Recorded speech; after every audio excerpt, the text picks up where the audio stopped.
this is Courtney. And this is AJ. And today we are going to be doing a review on Suffer the Children by Craig DiLouie. Just a heads up, we might be going into spoilers for this book. We'll try to primarily stay away from like ending spoilers, stuff that would kind of take away the fun of reading the book, but we might go into like spoiler territory for certain aspects of the book, but we'll try to keep it low on that stuff, so again it doesn't diminish any kind of feelings you guys have towards reading this book. As you can see, the book is pretty creepy in style for the artwork and stuff. I thought it was pretty cool actually. It really caught my attention when I first pulled it out of a book box.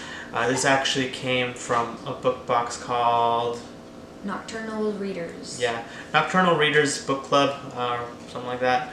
So real quickly, I'm going to give a brief synopsis on what this book is about. So it centers around four main characters.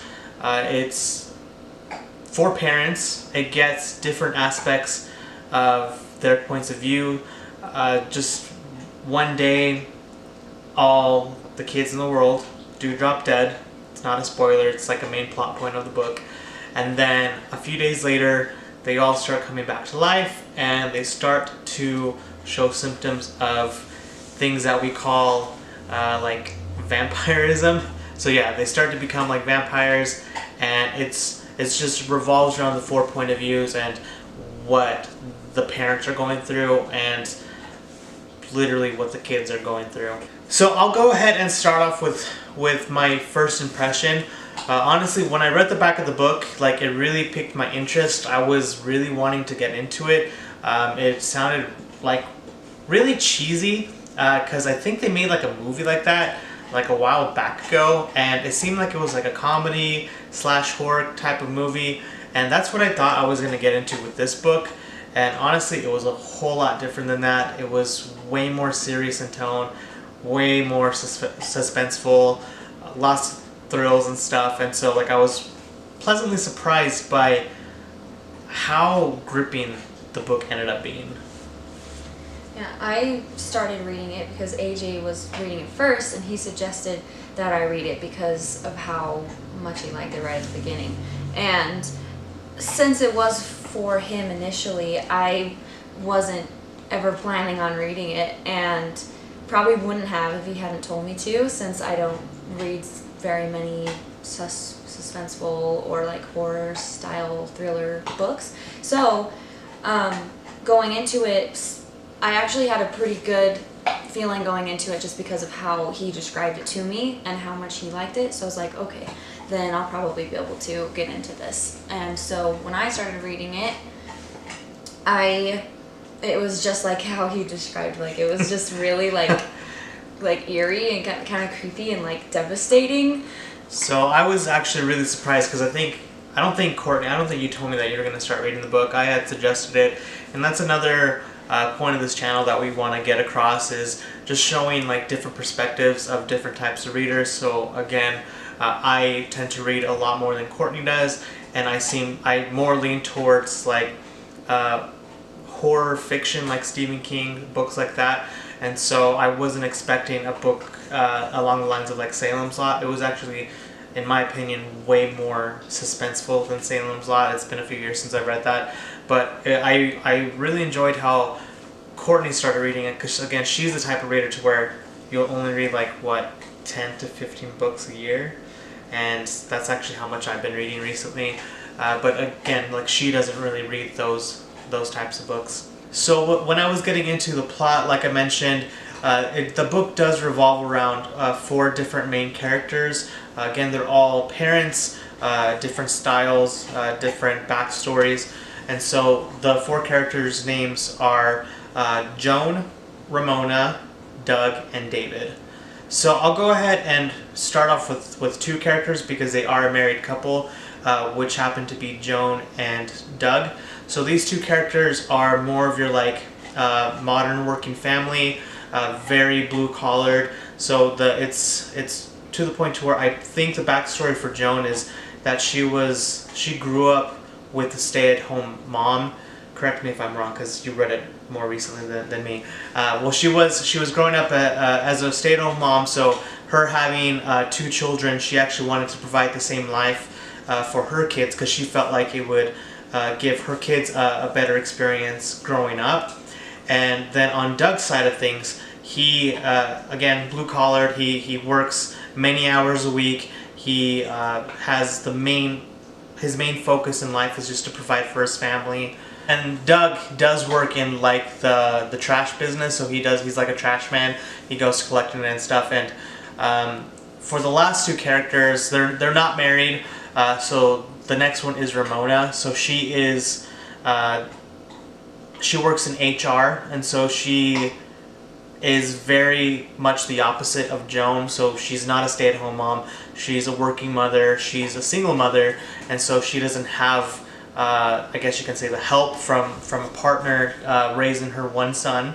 And then the last character that it does revolve around is David, and he does have a wife in the story. She's not one of the main characters. I forgot her name already. Nadine, yeah. And he is actually, so this side of the story was pretty interesting. His point of view is he's actually a father of 1 child, but this child actually died years before the start of the book. And again, not a spoiler, that's one of the very first things that it goes over when you meet this character. And so yeah, I really liked how there were 4 characters, 4 different backgrounds, and so we could get different perspectives on the impact of losing a kid. With that being said, what were your thoughts on like these different characters, and did you have like a favorite? Were you like annoyed by certain ones? Well, at the beginning, I felt like I liked Ramona and kind of how she was introduced, where she felt like maybe she wasn't the best mom, but she also really wanted to provide, and then she had to do some hard things, like right at the beginning of when we start talking about her, learning about her. And I liked her at first, and then near the end I was like, so my opinion of her changed, but I liked her a lot at first, and I felt for David and what he was going through, and I liked how it was a different side of things because he didn't have his son anymore, and so that set him apart from the other main characters. So yeah. Which ones were yours? So my favorite was actually Doug's side of the story, just because he reminded me a lot of like how both of my parents were. Because no, I didn't grow up with a mom who was a stay-at-home. She was kind of like Ramona, to where she technically was like single, and then like not single, like different points in life. And so, but what my fondest memories were as a kid is having the parent who was just like always at work, and me and my 3 brothers just basically like relied on each other while our parents were away. So that's why I was more invested with Doug, because he had the mindset of just focusing on his job, focusing on his kids. And even though you and I don't have any kids, like I felt like there was way more of a connection with him. And I actually really liked his character arc, because it's not like what you said with Ramona, to where you started not liking her maybe towards the end. But with him, even though he started, I don't want to say like losing his mind, but like when he started growing as a character to where he was just basically suffering a lot, I actually understood a lot of the choices that he was making and why he was doing it. And so like that's why I really like that part. I kind of, along the same lines, since Joan is his wife, I kind of resonated with her and her perspective on like how she felt about things that were happening at the end versus his opinion. They had different opinions, and I kind of was feeling more for Joan, like her points, like the points she was making. I was like, if I was in this situation, I think I'd probably be thinking like her. So that's kind of interesting, because we're kind of like different. And so I actually remembered, because again, I read this book probably over the span of maybe just a few days. I checked my Goodreads before starting this video, and it said that it took me 10 days to finish it. Honestly, I think I might have just like stopped reading, but altogether I finished maybe in like 3 days. Like that's how much I was into it. So since I finished it pretty quickly, I was not really trying to convince Courtney to start reading it, but more like telling her why I wanted to start reading it, and why I wanted her to start reading it. And I remember there was a point when I told you like why I connected with Doug, and I don't want this to sound sexist, but how traditional this family is. The writer Craig DiLouie, he goes into depth of how Doug thinks, and he's traditional to the point where he feels like each parent has a certain role. So like the mom will stay at home, she'll take over the kids, watch over the kids, and then he will strictly be focused on work. And when he gets home, he does the whole, I'm too tired, I want to do my own thing, I want to relax, but I also want to spend time with the kids, but I don't want to do like the true responsibilities. And I don't know, like it kind of made me think of Ocean, our dog. And it's not that like I agree with it 100%, but I was telling you how I kind of saw more of his point of view as to why he was saying that. How did you feel like when you were reading those parts, like his thought process?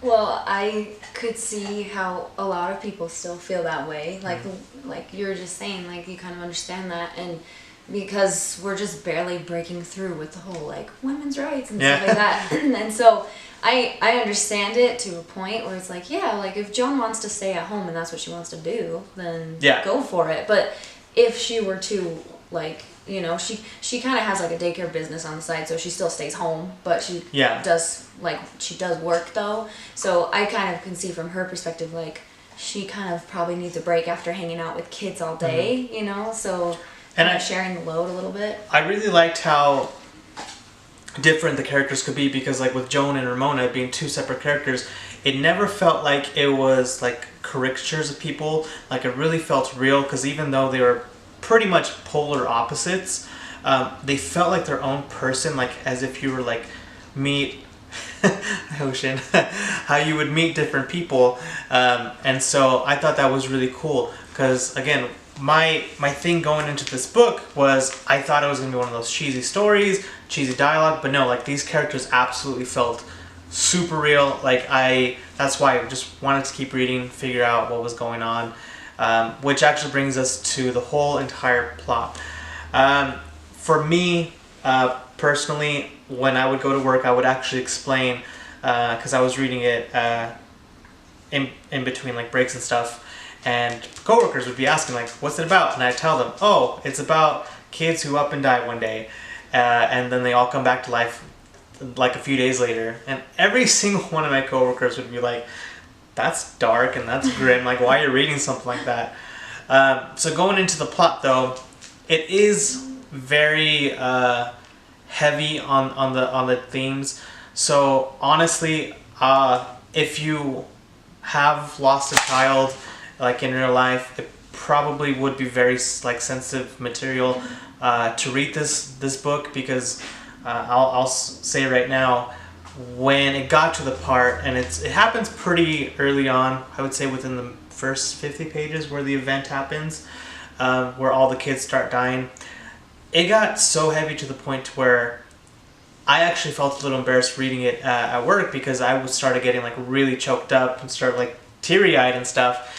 And so when I was trying to get Courtney into reading the book, like I would tell her like the things that were going on, and like even then, like it was so hard for me to like describe. And that's the thing, like I don't have kids, like I can't like empathize, I can't really like relate to these characters like to that point. But like the writing was so good to the point to where like the author really made you feel like you were in the shoes of these characters. How did you feel like when you were during that whole event where all the kids started dying? Well, since you had kind of told me a little bit about it at first, I was expecting it, and so it didn't hit me as hard as it hit you. And I really do think it is because we don't have kids. Like if it was like there's a part that this family does have a dog, so like I could relate to the parts with the dog in it like more than with the kids. And so with the kids in there, if once we have kids, I know that if I were to like reread this, that I'd be like, just like really like worse. this is too much. Yeah. And again, like when I say too much, it's not to the point to where you shouldn't read the book, because again, it's so well done to where, honestly, I loved it so much. Thinking back on the characters and how they reacted, like I just felt so bad for these people. I know it sounds a bit grim on having like a favorite like scene of where like the kids start dying on like the different perspectives, but for me, and again I use the term very loosely when I say favorite, but I really love the scene with Doug when he loses his kids. Minor spoilers coming up ahead in regards to the scene. So he is alone at what's it called? Like the ice rink. Yeah, the ice rink. He's alone with his kids there. There's other kids, other family around, and his wife Joan is on a date with her girlfriend. She's like at the movies, and so the way he reacts to like all the kids dying, and he's like holding the kids, and they're all like both still alive. It was just so heavy on like how one kid ended up dying, and then the other kid's alive, and he's just like in shock, and he's like trying to hold on to like this kid, and just his reaction is just it's so good. Just read the book. Without getting into too much spoilers, how did you feel as the story progressed about how the characters started to act? I felt like I related most to the way Joan started to react, because I just feel like if I was in her shoes, like I said earlier, I think that I probably would have been feeling what she was feeling. Yeah. And by the way, when I say react, I'm talking about reacting in the way of the main part. One of the main parts of the story is, I think it's like 3 days later after this whole event happens. They call it the Herod event. The kids do start coming back to life, and there is, again, it's not too much of a spoiler because it already said that it kind of goes into like not mythology but like a background of a vampire, but there is a trigger point in the story where you find out that the kids can actually stay alive for quite some time if they feed off of blood. Now it doesn't go into like the traditional vampire stories where like, oh, you like they can't go out in the daylight, you go like suck the blood on some peasant's neck. No, like what happens in this world is that the parents like donating blood, they'll get like a doctor to help them out to like pull out blood, and they will feed it to the children. It gets a little bit darker than that because of how expensive people start selling their blood. Revolves around like plot lines on that, and how like at what end characters will go to get this blood. How did you feel like the parents started reacting when they learned this? Well, with Ramona, like I said earlier, how she changes like a lot with her determination, which is great. Like determination is great and everything, yeah. But the way she went about it near the end, I was like, whoa. Like I would like. I get maybe my opinion would change if I had kids, but yeah. Thinking about it, I'm like, I would not go that far. But I would not do like the things that she was doing at this moment in my life. I wouldn't. And that's what I started thinking about, because like it's very easy to say like you wouldn't do this, but honestly, like I said, like how I reacted to like these kids dying, even though I don't have kids, who's to say if there was like a real life apocalypse where this actually happened, why wouldn't you act that way? Honestly, I liked how with David's perspective, so he's a doctor who lost his son years earlier, he kept like a very clear level head throughout the whole entire book, where he was like, no, this is wrong, like this is why we shouldn't do it, let's listen to logic, I know we lost our kid, but let's not go overboard with this whole entire situation. And I was like, cool. But with like Doug, Joan, and Ramona, how they like reacted, and how some were on the severity level like this, some are like this and this. Honestly, like I felt like that they had pretty good reason to do what they were doing to get the blood to keep the kids around, and that was actually the scariest part to me in the book. I think of like the book I Am Legend, by Richard Matheson, where the main character is living. He's like the only man alive. There's vampires around, and in the book they go into like very small detail of how, like, what's the scientific reasoning behind there being vampires. But on this book, I thought that it was really cool how they made it seem like it could actually happen in real life. Because the whole reason why the kids start dropping dead, and this happens again pretty early on, so it's not too much of a spoiler, is that there is like a disease going around that is only happening to kids. It goes way into more detail. We won't go into too much of that. But I thought it was cool how like they started explaining like why the kids need the blood, why they couldn't really be outside in the light. It wasn't too intense to where like if they go out they're gonna burn or anything. But like they started saying like reasoning behind it. And I thought that was like so cool because it just made it feel way more scary. Because like whenever I'd have like nightmares, like I would literally start having nightmares of this book. It's because I started thinking about like how it could happen in real life, and that's why I don't know how I would really react. How do you think you'd react? Just based on my feelings right now, I would react like Joan and David probably.